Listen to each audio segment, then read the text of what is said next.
Hi, everyone. So, Lynn, how's it going?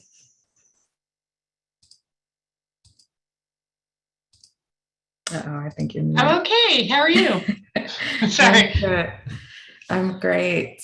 I keep seeing you everywhere on the internet.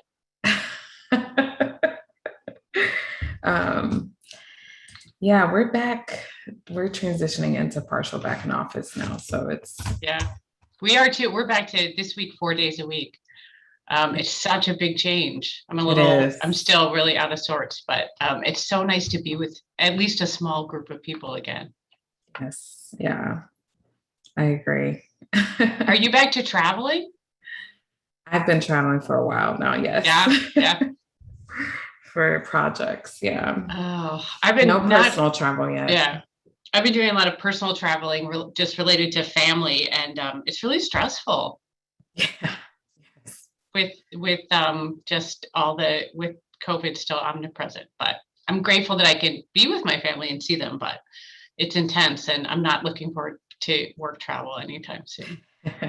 Actually, I shouldn't say that. I was supposed to go to Puerto Rico in a few weeks for work and that was canceled. That was a bummer. First week of November in Puerto Rico would have been lovely. Would have been. Yeah. Yep. For sure.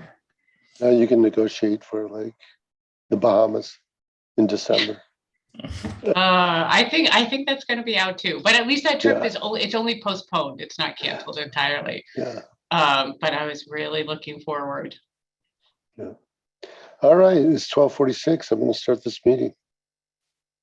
So I'm going to call the meeting to order with the roll call. After each, as I call your name, if you could indicate that you can hear and see me, that would be great. Vice Chair Gabriel, Commissioner Dekovich. Present. Thank you. Commissioner Cox. Still waiting for him. Commissioner Burns. I can see and hear you. Thank you. Commissioner Hughes. Present. I can see and hear you. Thank you. I don't think Commissioner Osmond is here today. Commissioner Ponce. I can see you and I can hear you. Thank you. And Commissioner Tolliver. I can see you and I can hear you. Thank you. And I am Ernie Wong. I can see and hear myself too. So, that's great. So we do have a quorum. Last year, Governor Pritzker signed Public Act 101-0640, making certain amendments to the Open Meetings Act so that we, along with other boards and commissions, can continue to host virtual meetings during this COVID-19 public health emergency, provided that certain conditions were met.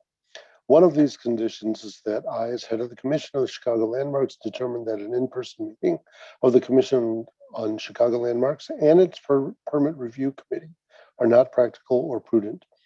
I want to make sure that our virtual meeting meets all the conditions of the Open Meetings Act as amended. Therefore, I am making a determination pursuant to Section 7E2 of the Open Meetings Act that an in-person meeting of this Commission on the Chicago Landmarks and its permit review committee is not practical or prudent. Similarly, I am also making a determination pursuant to Section 7E5 that because of the disaster as declared by the governor, it is unfeasible for at least one member of the Commission on Chicago Landmarks or its chief administrative officer or its chief legal officer to be physically present at the meeting place for either meeting. Pursuant to a resolution adopted by the Commission on Chicago Landmarks on June 4th, 2020, regarding the chairman's emergency rulemaking powers, I issued emergency rules governing the conduct of remote public commission meetings and provisions for remote public participation effective January 19th, 2021. These rules were posted on the Commission's website. In addition, in line with these emergency rules, today's regular Commission meeting is a virtual meeting being simulcast to the general public via live streaming. Commission meetings have been held virtually since May of last year. Meetings are structured to minimize the chances for technical difficulties. Members of the general public have been encouraged to submit written statements in advance of the meeting, and these have been posted on the Commission's website and are available for viewing during the virtual meeting at www.chicago.gov/CCL. Members of the public desiring to speak at today's meeting We're required to register before the meeting, and verbal statements by the public for all agenda items will take place at the beginning of the meeting. Applicants and the representatives, as well as aldermen, were asked to contact staff if they desire to speak, and they will be able to do so after the staff presentation on a specific project. 4 members of the general public signed up to speak as of the deadline of 12:45 p.m. on Tuesday, October 5th, and were provided instructions regarding how to do so. I'd like to call upon these people now. Please limit your comments to 3 minutes. Begin by stating your name and the association you represent, if any, for the record. 2 people signed up to speak about agenda item number 2, the preliminary landmark recommendation for the Seth Warner House. May we please hear from Max Chavez. Mr. Chavez. Can you hear me? We sure can. Wonderful. Good morning, Chairman Wong and members of the Commission on Chicago Landmarks. This is Max Chavez, Director of Research and Special Projects at Preservation Chicago. We at Preservation Chicago are delighted to see the Seth Warner House, Austin's oldest home and one of the oldest existing structures in the city of Chicago, on this month's agenda for consideration as an officially designated Chicago landmark. We extend our full enthusiasm and support towards this landmarking process. The Seth Warner House, built in 1869 by Austin settler Seth P. Warner, is a true relic of early Chicago. Constructed at a time when Austin was not even a part of Chicago, but rather Cicero, the home exuded luxury on the prairies. Austin at the time was mostly undeveloped land, and Warner saw an opportunity here to further develop the area by enticing people with the space and breathing room afforded by the neighborhood's mostly untouched terrain. So he built a home of great detailing and opulence for himself, of course, but also to show what life in Austin could be like, and it worked. The residence soon became a local landmark, and as people visited Austin, they passed through the doors of the Warner House and saw a vision of what life could be like for them if they too relocated to this then sleepy town. Austin grew and grew, with much credit given to the Warner House as a billboard of sorts for the area's potential. And by the time it was annexed to Chicago at the turn of the 20th century, the Warner's House legacy was all but ensured. And yet, the home continued to serve the Austin community in fantastic ways, most notably as multiple music academies over the first half of the 20th century. The academies welcomed thousands of students over the years, and it was within the walls of the Warner House that Chicago youth learned the gift of making beautiful music. While the house's history is, of course, fascinating in its own right, I'd be remiss if I didn't mention the exceptional architecture of the home, too. It was constructed in the Italianate style so popular in the US during this era. The home is a broad and boxy iteration of this trend, executed in a way rarely seen in the city of Chicago today. Its wide porch and towering cupola beckon to passersby, much like they must have in the 1870s. And its subtle but elegant details remain shockingly intact for a home of its age.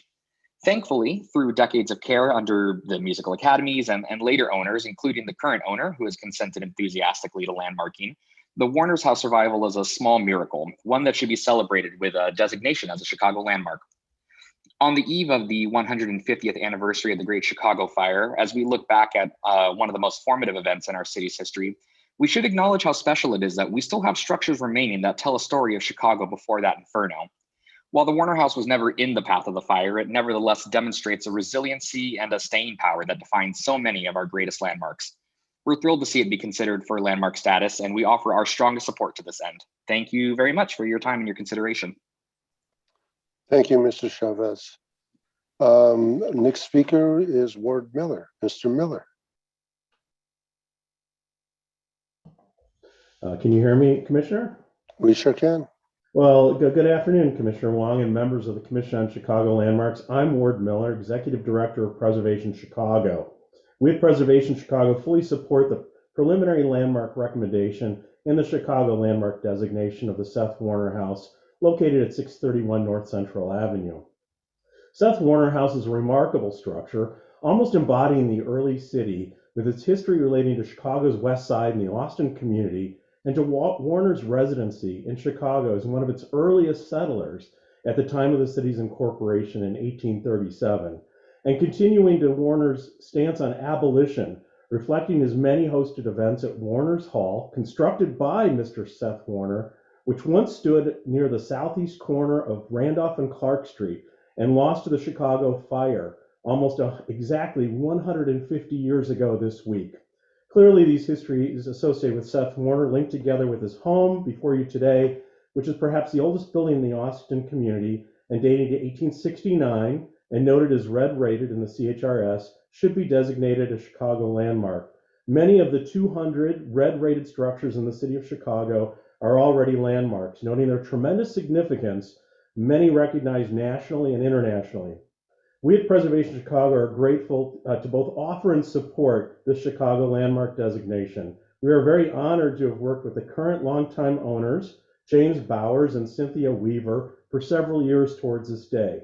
We also want to note that on the eve of the 150th anniversary of the Chicago fire, this designation recognizes and celebrates Chicago's amazing history, its rebirth following a terrible disaster, and also remembering that yesterday was the 50th anniversary of the Chicago landmark designation of the much treasured old Chicago water tower and pumping station on North Michigan Avenue, a first-class building that survived this great fire almost unscathed.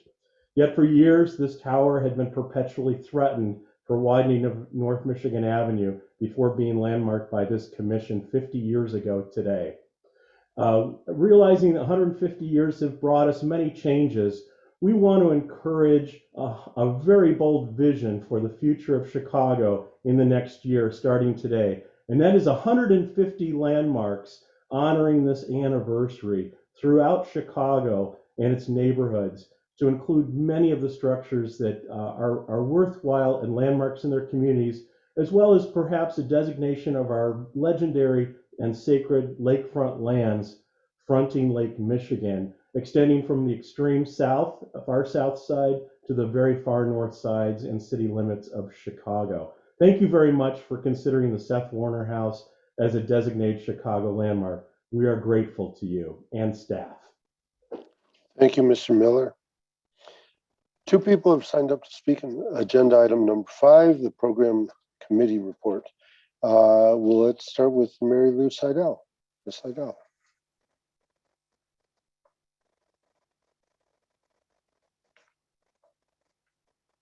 Mary Lou.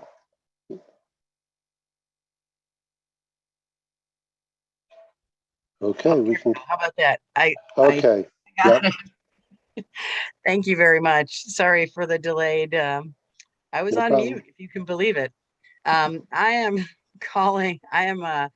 testifying today in support of the 3 National Register nominations before the commission this afternoon, sorry. It's so great to see these, sorry, I have to call up my document. I'm Mary Lou Seidel, Director of Community Engagement at Preservation Chicago. At a time when developers find it too easy to erase and replace Chicago's historic built environment and landscapes, we have an opportunity here to elevate these spaces with a designation that will enable access to redevelopment resources and honor the history that makes Chicago so diverse and dynamic. Altgeld Gardens, Philip Murray Homes Historic District, the CHA-funded National Register nomination is a welcome blessing to honor and share the story of this strong development that has endured its share of disinvestment and crime, but has also been home to a large community of extraordinary people.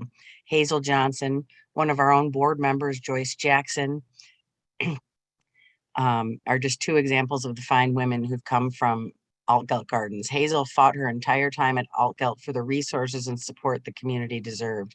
She was a trailblazing environmental activist in the 1970s, calling out the city, county, state, and federal policies that allowed big polluters to locate around places like Altgeld Gardens. We look forward to continuing our work with that community to ensure a healthy, sustainable place going forward. The Honorable Elijah Muhammad House, with Wendy Muhammad as a great steward, and we applaud her pursuit of a National Register designation to honor her ongoing restoration work. This remarkable home has hosted visitors from all over the world, world leaders, influencers, civil rights leaders. It has been poised as a house museum to share the story of the Nation of Islam movement, its followers, and its original leader.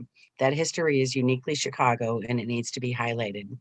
Finally, the Remova Theater in Bridgeport was built in 1929 and is being renovated and revived by a community-centric developer. Activating these vacant spaces is vital to the community's economic growth, and investment of resources, particularly on the South and West Side theaters, is encouraging. We hope to have similar success with the Central Park Theater in North Lawndale. This space will be able to thrive and grow in the neighborhood, and it is wonderful to be able to recognize that successful collaboration of community and developer with a well-restored historic and genuine space. Thank you for your commitment to preserving Chicago's history and culture. We look forward to working with the Commission and the City Council going forward to ensure we have all the tools to make our work more productive and effective. Tools that will slow demolition, move the burden of proof onto developers to remove a place, and incentives to encourage reuse instead of new construction. Thank you. Thank you, Ms. Seidel. Next speaker is Lisa DiChiara. Ms. DiChiara, floor is yours.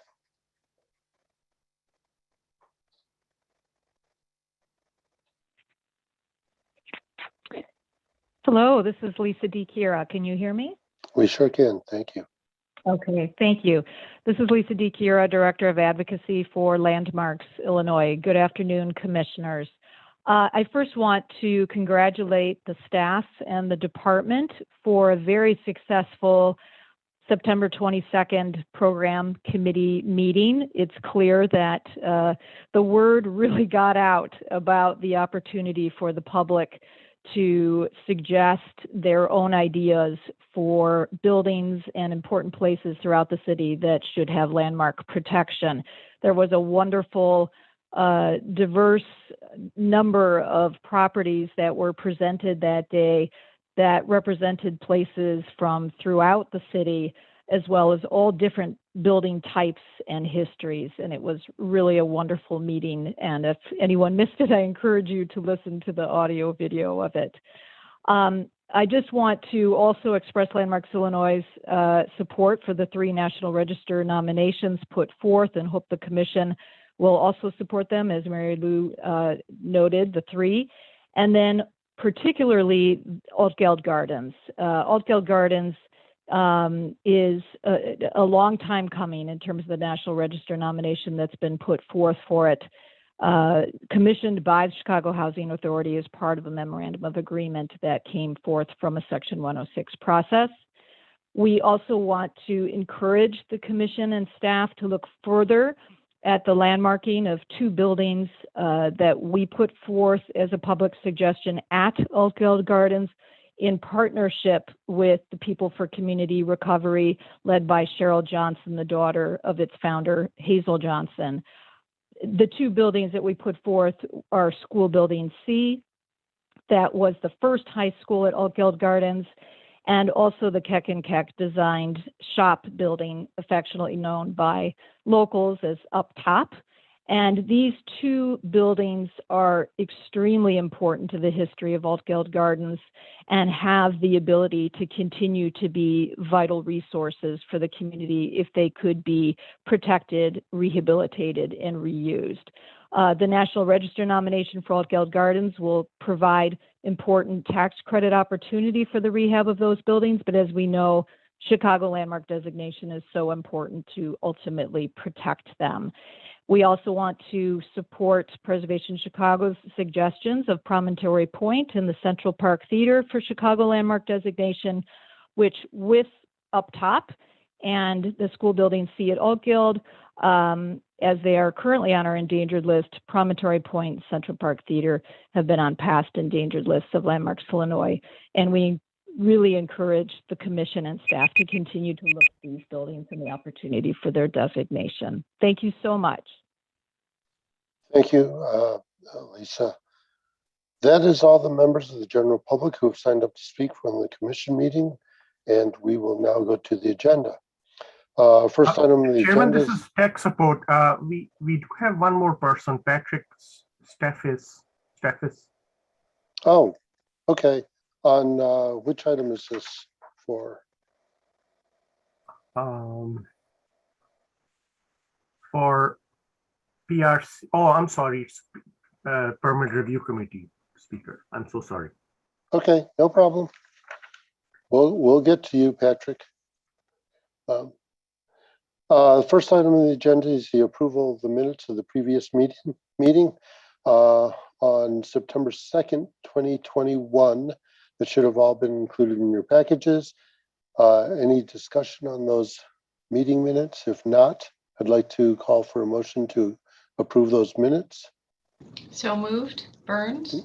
Thank you. Is there a second? Second, Commissioner Ponce seconds. I'll do the roll call. Commissioner Jekovich, Yes. Commissioner Hughes. How about unmuting? Oh, sorry. Yes. Thank you. Commissioner McPhee. Commissioner Tolliver. Yes. And I am also voting yes on that item. The motion carries. Okay, let's go to the second item on the agenda, which is the preliminary landmark recommendation for the South Warner House located at 631 North Central Avenue in the 37th Ward. And Matt Crawford, tell us about this. Thanks, Chairman Wong. Can you guys hear me? We sure can. Great. So commissioners, for your consideration today is a preliminary landmark recommendation for the Seth Warner House, which is 152 years old, ancient history in Chicago. It's the oldest building in Austin and one of the oldest in Chicago. While it is not yet a Chicago landmark, this building is a known historic site. It was listed in the National Register in 1982. In 1996, it was rated red in the Chicago Historic Resources Survey. That's the highest ranking. There are only about 300 buildings in Chicago that are rated red. Most of them are already designated. This is about one of 25 that are not yet designated as Chicago landmark. As a building dating from before the Chicago fire, the house is rare. There are only about 12 designated Chicago landmarks from before the fire. And finally, the house is published or was published in John Drury's 1940 Guide to Old Chicago Houses.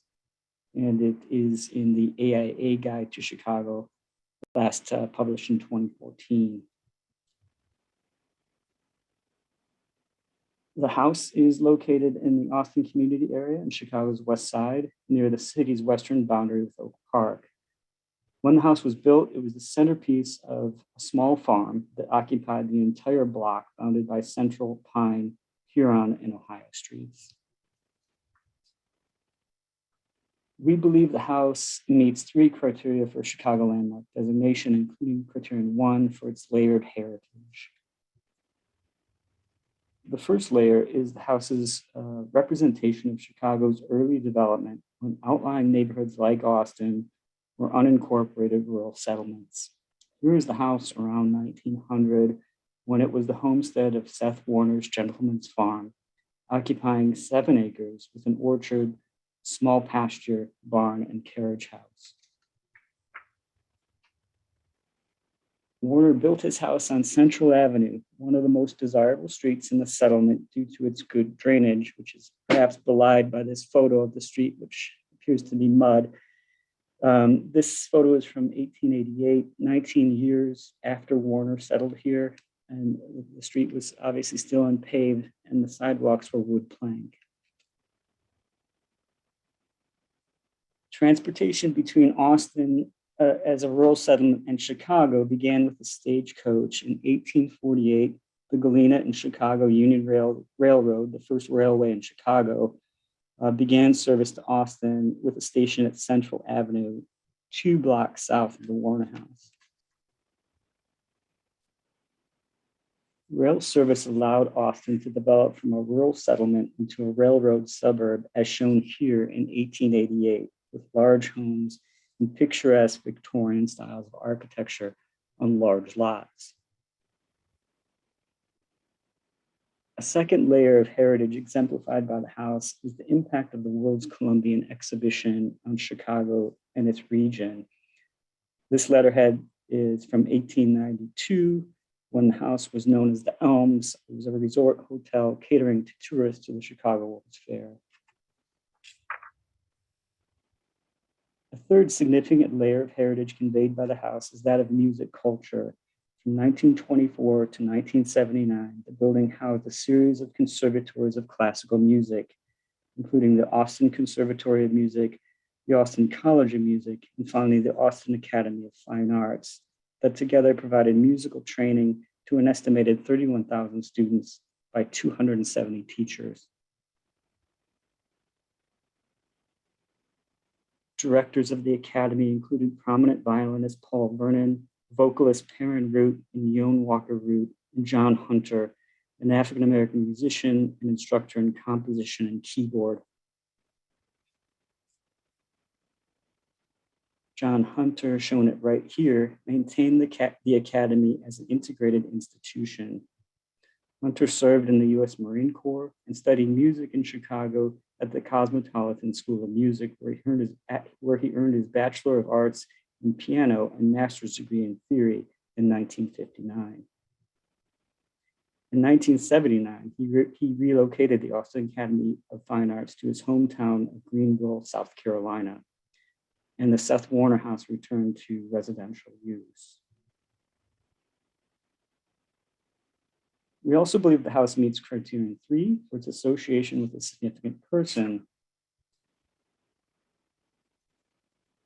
It was built as a family home by Seth Porter Warner, one of Chicago's earliest settlers who came here when the city was incorporated in 1837.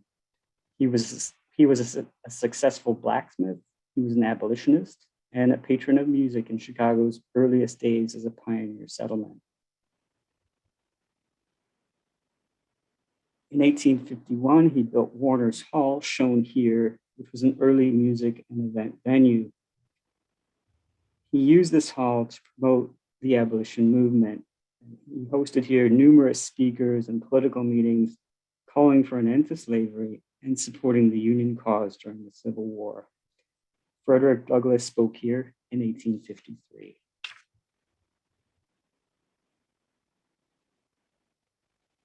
We also think the house meets criterion 4 for architecture.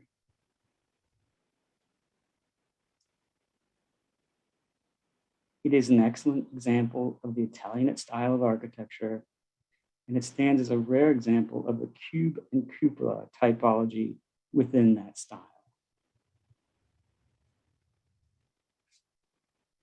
House displays excellent craftsmanship and traditional materials, including load-bearing masonry, cut stone trim, milled wood exterior details, and high-quality interior finishes, including run plaster crown molding, black walnut trim, and marble fireplaces.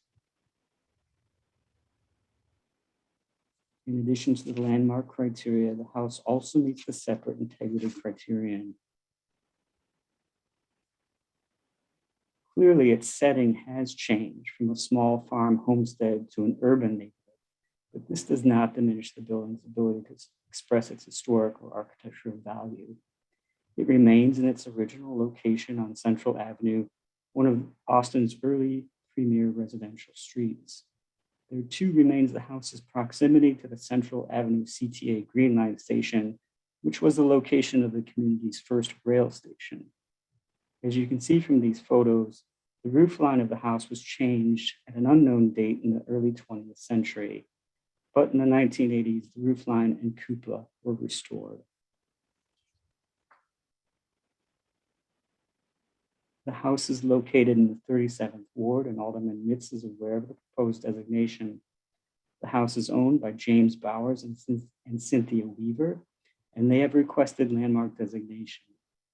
So staff recommends that the significant features of the house be identified as all exterior elevations, including roof lines of the building, and you have a preliminary landmark recommendation to that effect before you. Happy to answer any questions you might have. Thank you. Thank you, Matt. Does the commission have any questions for Matt at this time?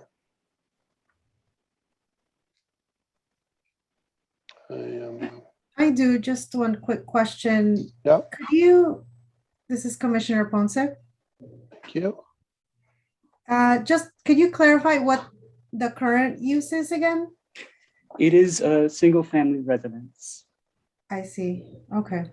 It has been since 1980. The school left the house in 1979 and it converted back to residential use. So it's had 2 owners since 1980. Is the owner currently living there? Yes. Okay, great. Thank you. Any other questions by the commission? Okay, well, having none, I'd like to request a motion to adopt the preliminary landmark recommendation for the South Warner House. Is there a motion? I have a comment. Oh, yes, Commissioner Hughes, go ahead. Sorry about that. I was just going to say this is really great that the owners are being proactive and bringing the property forward to landmark. This is a little unusual for us, but in a really, really great way. And hopefully, I mean, it looks like the house needs some upkeep. Is there any plans to do that with the landmark designation for the homeowners? Commissioner, James Bowers, who I think is on the meeting, it has, been continually maintaining the home. It is obviously one of the oldest buildings in Chicago. It does need continuous maintenance, and I know that he has been chipping away at that over time. But he does.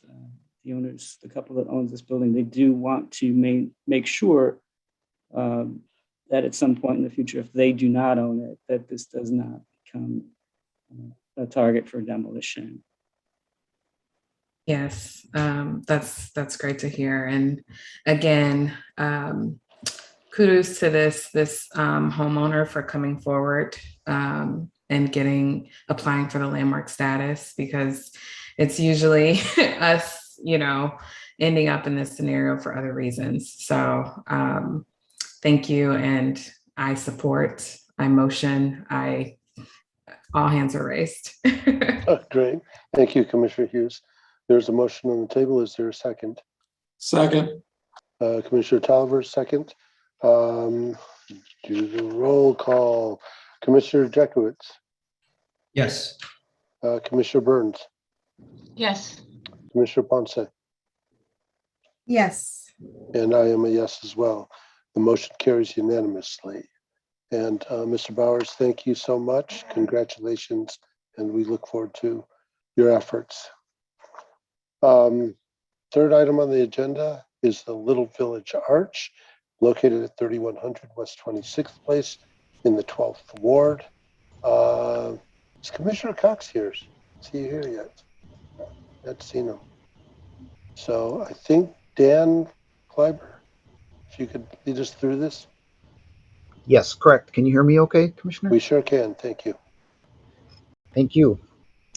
Good afternoon. The Department of Planning and Development finds that the proposed landmark designation of the Little Village Arch supports the city's overall planning goals for the surrounding Little Village area and is consistent with the city's governing policies and plans.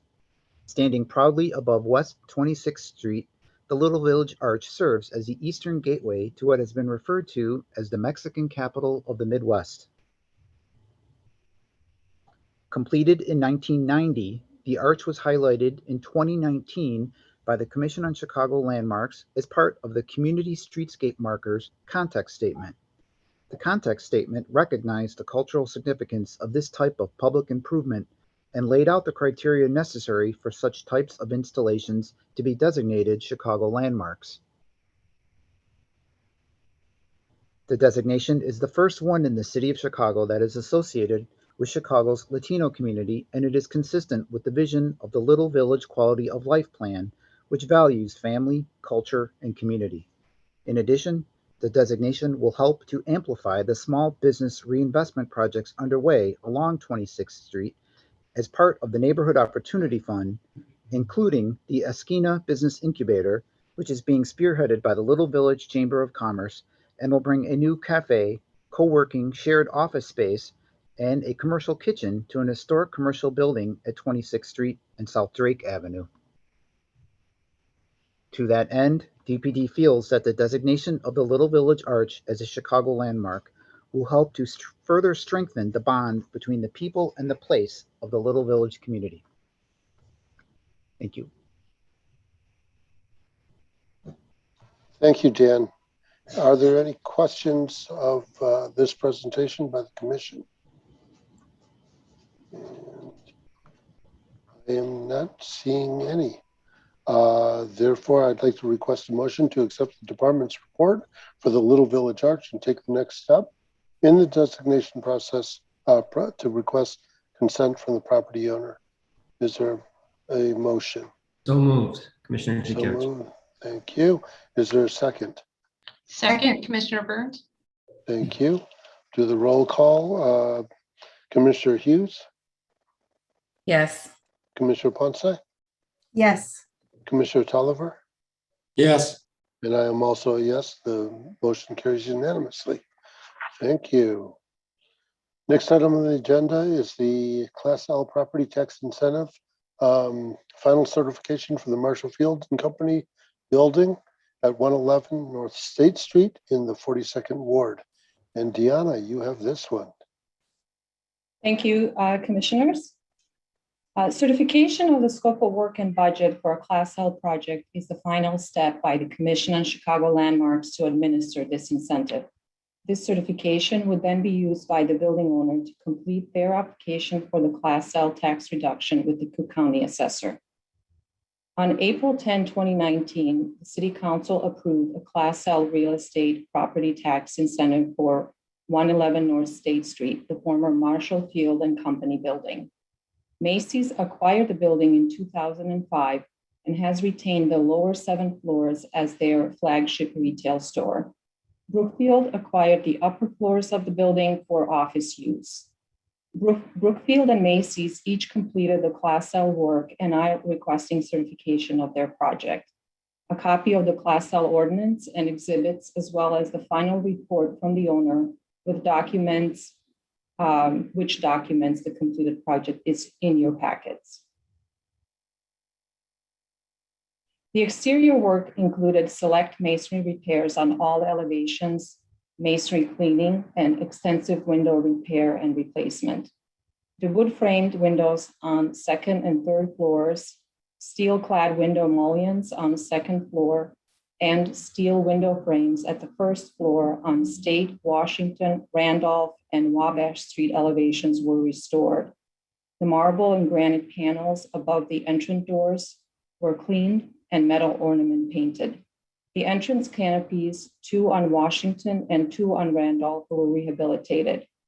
The exterior lighting fixtures and associated conduit previously existing on State Street elevation and north and south corner returns were removed and new, more compatible lighting was installed. A new dedicated entrance for upper floor office spaces was installed on Washington Street. A new elevator core and lobby were constructed in the previously existing 1992 center atrium. The new elevator core extends up to the 14th floor of the building, and the new new exterior facade infill was constructed on floors 10 to 14. This core provides separate access to the new office floors and the amenity roof deck. All roofing on floors 10, 14, and above were replaced, and the existing skylights were repaired. The interior scope of work included rehabilitation of floors 8 through 14 as white box, core, and shell, ready for office tenants, as well as construction of tenant amenity spaces. Extensive work was undertaken to separate building systems, install new utilities, mechanical, HVAC, security, and fire life safety systems serving the upper office floors. Macy's consolidated its offices within the retail floors, consisting of the ground floor through 7th floor and the basement headway level. Work was performed to relocate retail departments, create Macy's corporate office space, and relocate mechanical systems serving the retail floors. The work also included enclosing the northwest atrium and walnut room with code-required fire-rated construction and fire protection sprinklers. The project complies with the Chicago Sustainable Development Policy and has obtained LEED Silver certification for the rehabilitation. The project generated about 1,500 to 2,000 construction jobs. Due to COVID conditions, Macy's currently has approximately 450 employees at the site, consisting of retail and corporate employees. As COVID conditions ease, that figure is expected to rise to approximately 1,000 employees, with a seasonal peak of 1,900 employees. Brookfield's office component will accommodate approximately 3,500 office employees. The initial budget for Class L eligible expenses was $176 million or $176.7 million. The owner has spent $184.7 million for Class L eligible scope of work, which is about $8 million more than initially estimated. In total, the owner invested $202.5 million in the project. Staff recommends that the commission certify completion of the Class L project.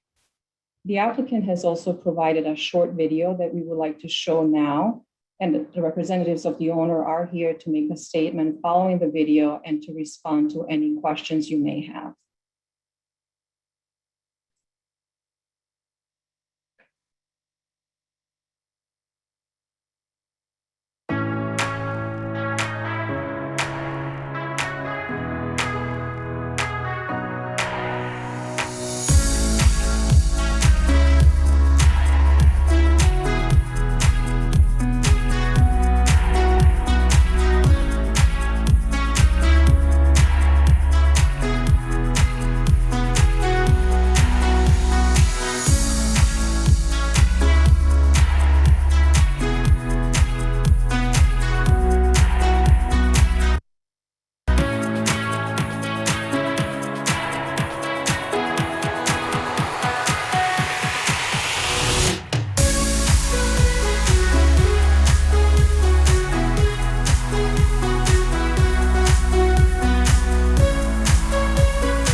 Thank you, Tiana.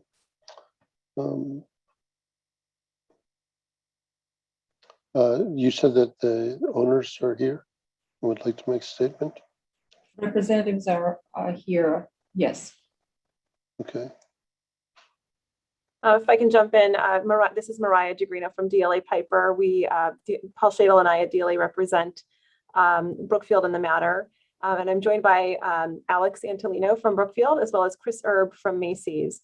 Brookfield and Macy's each own respective portions of the building and are co-applicants in this matter today. And I'll turn it over to Alex to say a few words, and Chris after him.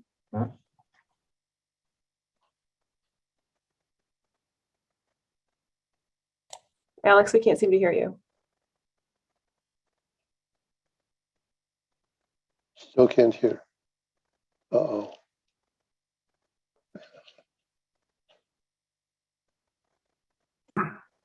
Okay. Can you hear me now? We can. Thank you. I join on my phone and sometimes it doesn't unmute. But good afternoon. My name is Alex Antolino. I'm a Vice President of Development with Brookfield, and we would just like to say that we are very pleased with how the building turned out. It looks great, and we're really happy with the work that was done, and we're very excited to lease up the building. We just want to say thank you to staff and to the city for supporting this initiative. It really helped us to be able to do what we were able to do with the building and really enhance the landmark. So we're very appreciative and very excited about how it turned out. Thank you. Thank you. Mariah, you said there was somebody else? Yes, Chris Erb from Macy's is also, I believe, on the line. I Fantastic. think I saw him here. Yep. Chris? Can you guys hear me? We sure Yeah. can, thanks. Great. Well, I just want to echo what Alex said. My name is Chris Erb. I'm the head of development for Macy's. This has been an important project for our company, and have been excited to kind of work alongside Brookfield, although they have done much of the heavy lifting as it relates to all the new improvements in the top of the building. But I would say, we've spent over $40 million on, renovating the bottom level of our store. We're very proud of it, and really would like to thank the city and staff for all the support they did to, I think really kind of revitalize the bottom level and the building itself at State Street.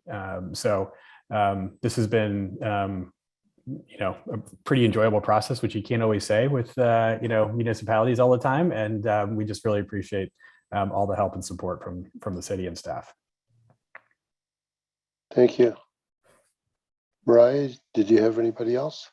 No one else. I just want to thank again, echo Alex and Chris, thanking staff and the commission for all the help and guidance along the way. These incentives are critical to the rehabilitation and continued preservation of buildings, historic buildings, including buildings like this.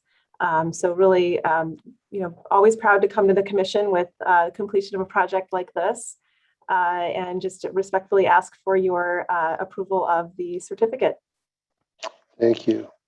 Does the commission have any questions of the owner or their attorney? Commissioner Hughes. Wow. Guys, this it looks incredible. I think you can tell that the blood, sweat, and tears has really been put in, and the attention to detail and the design looks really thoughtful.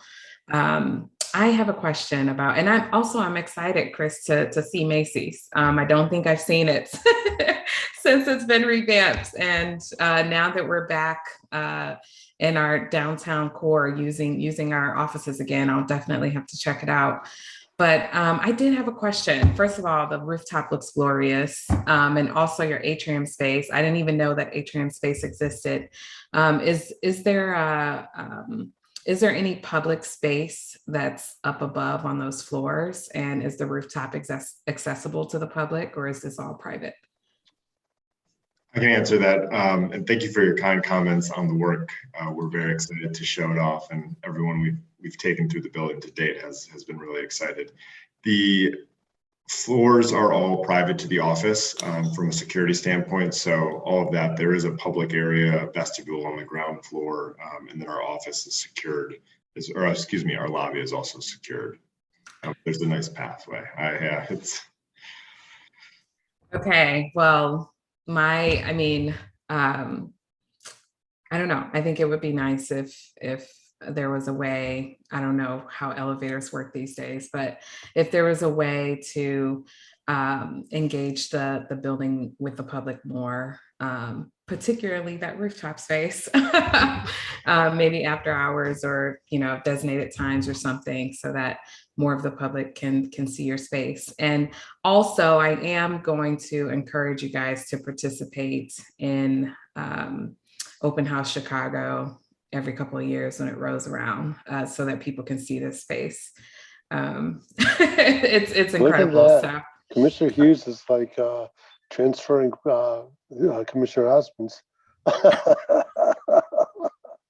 Yeah, we Open would- house is coming up too. Yeah, exactly. It'd be great to That's participate. And there are events that it's rented for, that's independent from the tenants during this time period, but we will be sure to make note of that.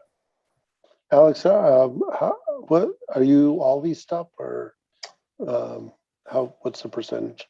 We do have one tenant who's approximately 60,000 square feet. We have built 2 spec suites with the goal of leasing those, and we're in the process. Obviously, COVID was quite a challenging period for office leasing. Things have started to pick up, which has been good, and so we're hopeful. Great. Yeah, we all need it. So good luck to you.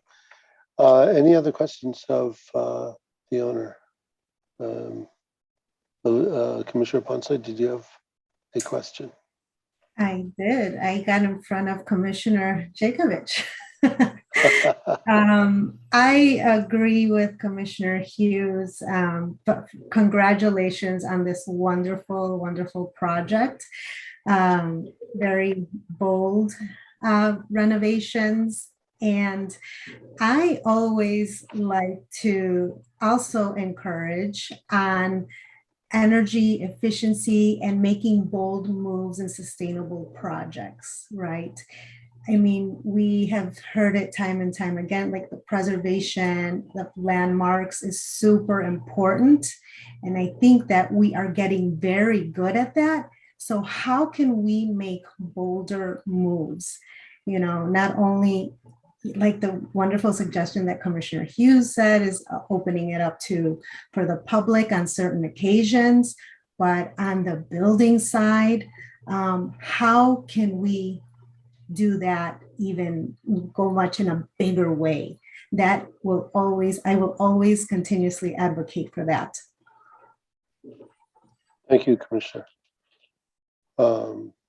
Commissioner Jekowitz, did you have? Yeah, just a Yep.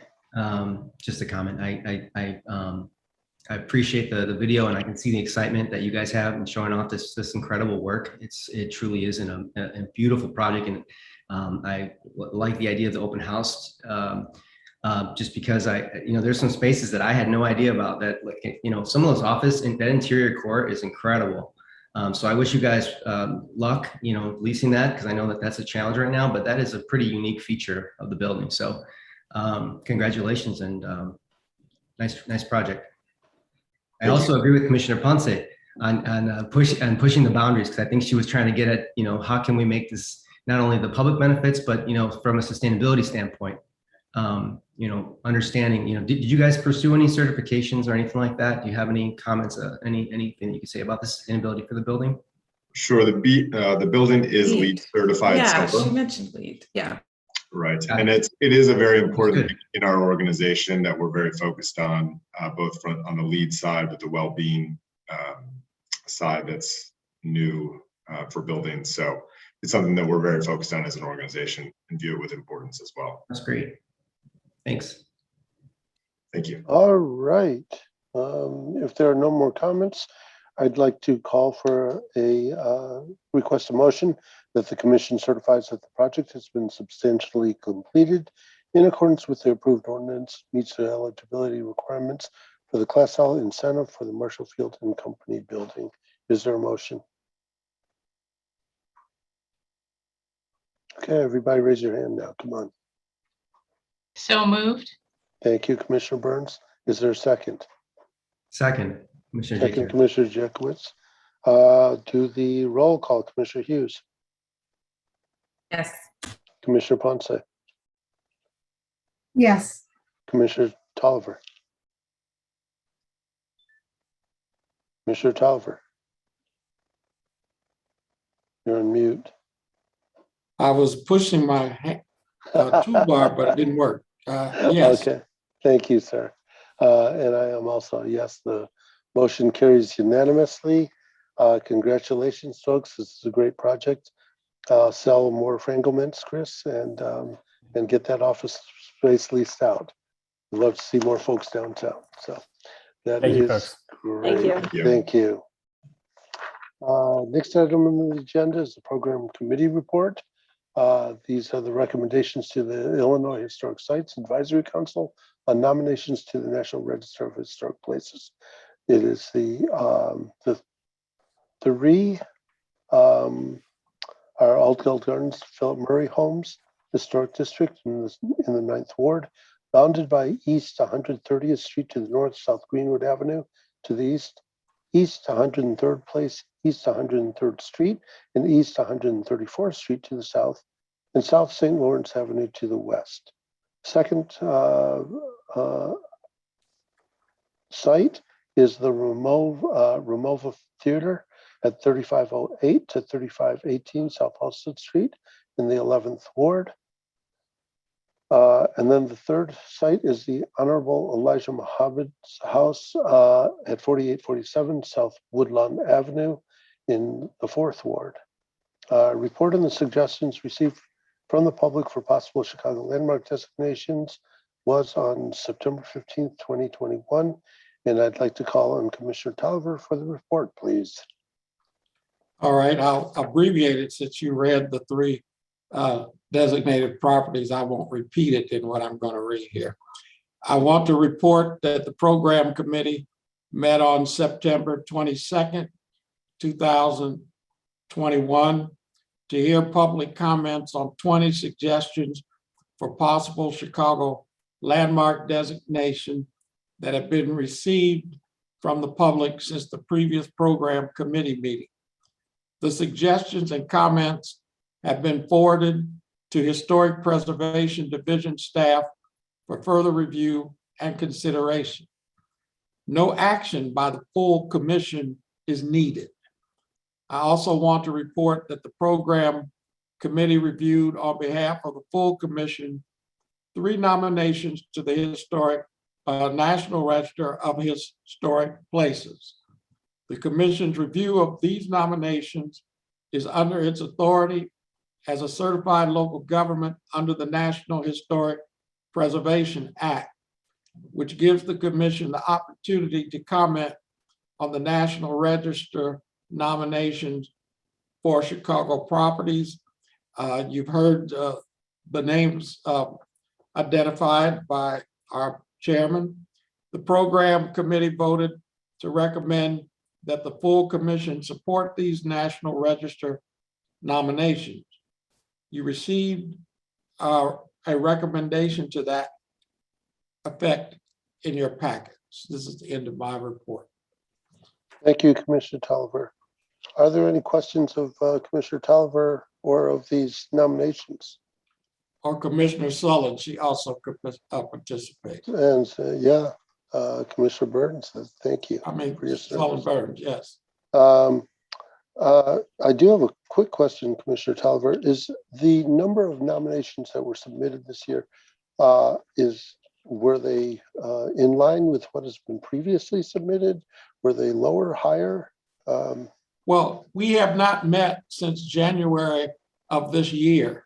So there were many more nominations, but that is due to the fact that normally we have a quarterly meeting and there has not been one since first quarter.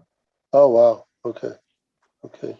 So we do want to start encouraging folks to. Yes, I read somewhere where someone was very excited to see all the nominations, but that's due to the fact that we hadn't met since first quarter. Cumulatively, it wouldn't have been any different than had we been reporting each quarter. Okay, got it, got it. Well, these are great projects, and really excited for them. And Commissioner Wong, yes, I have a comment to share with the rest of the commission. Please. As the staff is aware, I was really impressed by the number of comments from the public on the sites that were being recommended from the public. There seemed to be, in particular, quite a groundswell of support for paying attention to Promontory Point in Hyde Park. And it's just wonderful to see so much community engagement. And I applaud the community groups who organize public support to bring this, not only the importance of these sites to the staff's attention, but to weigh in. So it's not a single voice, but many, many voices represented. It was terrific to see. Thank you, Commissioner Burns. I appreciate you bringing that forward. These are very important places, and the 3 nominations you have, I think, are really super important as well. I grew up down the street from the Elijah Muhammad's, the Honorable Elijah Muhammad's house as a kid, and spent 10 years of my life doing the master plan for Altgeld Gardens. So, you know, that's I'm really excited to see that. So that's wonderful. With that, I'd like to request a motion to approve the recommendations of the program committee on the 3 nominations to the National Register of Historic Places. Is there a nomination? Is there a motion? So moved. Commissioner Ponce moves that. And is there a second? Second, Commissioner Hughes. Thank you, Commissioner Hughes.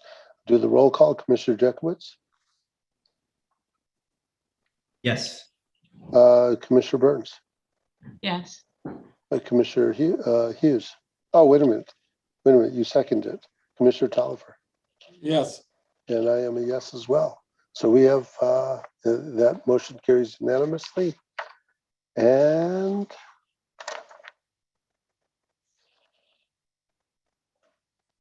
we are almost there. The Permit Review Committee reports. Report on the projects reviewed at September 2nd, 2021 Permit Review Committee. And Commissioner Jekowitz, I'm going to call on you for the report, please. All right. The Permit Review Committee reviewed 3 projects at its September 2nd, 2021 meeting. All 3 projects were approved with conditions.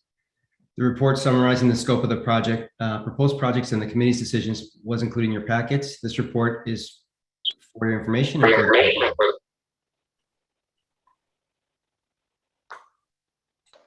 Thank you, Commissioner. Uh-oh.